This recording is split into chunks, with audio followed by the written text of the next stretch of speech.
Okay, here we are at our section of the Holmes vein on the first level. Whoops. Sorry about that. Go ahead. That tunnel behind you there, leading to this section I'm standing in, is the actual coal vein itself.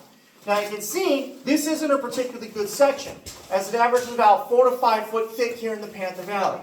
However, that makes it easy to mine. So once this is empty, it becomes what we call a traveling way.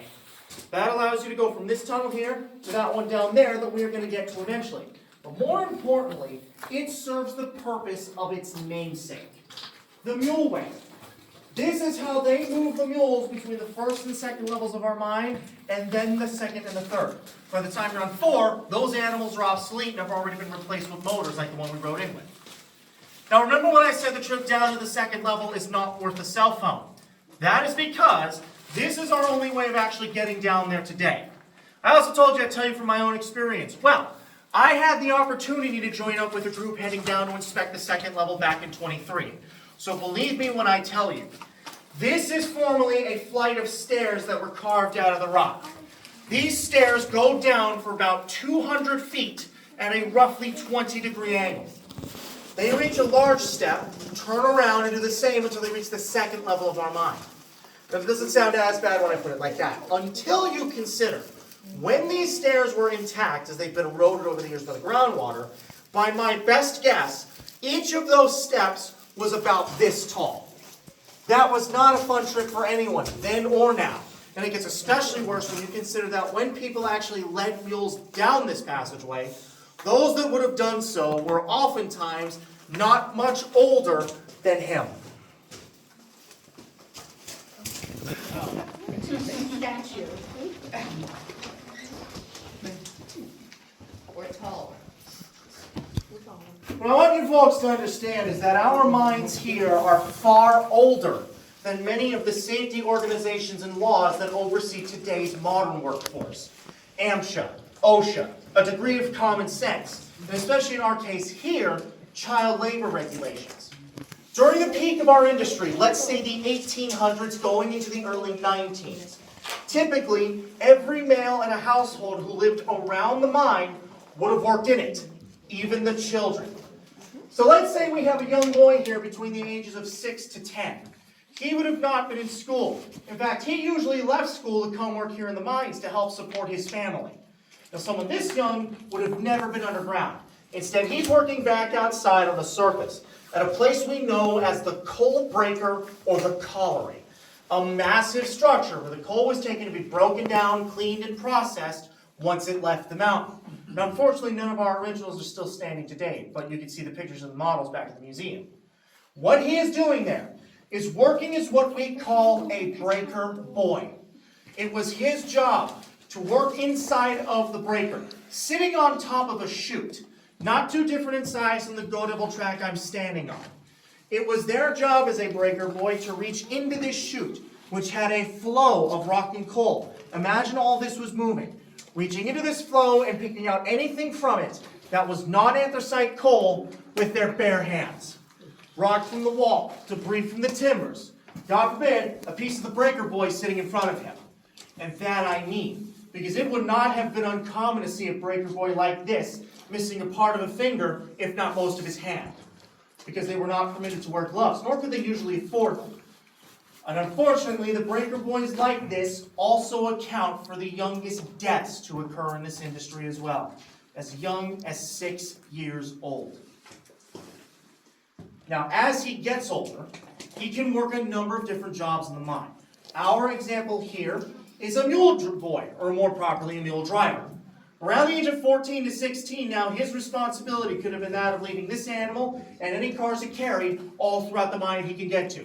Basically, he's nothing more than the motor we rode in with. Looking at the boy, notice what's on his head. A soft canvas cap. This is not designed to protect him in any way, only to conveniently hold this little headlamp on the front of it. This being an oil and wick kettle style headlamp. This produces a roughly 2 to 3 inch tall yellow flame that would have been his only source of light for his working day before the invention of carbide chemical lamps and then examples of our more modern electrical headlamps. Now think about that flame And recall the two dangers I said the foremans would look for. Specifically, gas.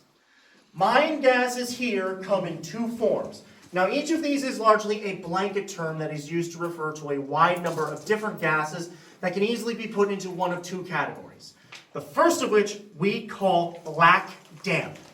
What black damp is any gas that causes a decrease in breathable oxygen that is not combustible. It cannot burn. Carbon dioxide, carbon monoxide, the two easiest ones.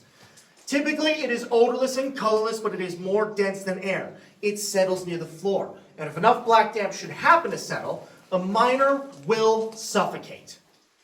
The other kind we deal with is called fire damp. And as you may guess, that's any gas that does the same, except now it is combustible.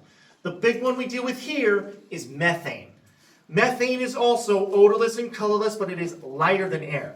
It settles near the ceiling, near his open flame headlamp, at which point it is important to remember that the smallest spark or flame, such as this one here on top of his head, will ignite methane, as methane is a remarkably flammable gas. And if enough methane should happen to settle dense enough, it will become highly explosive.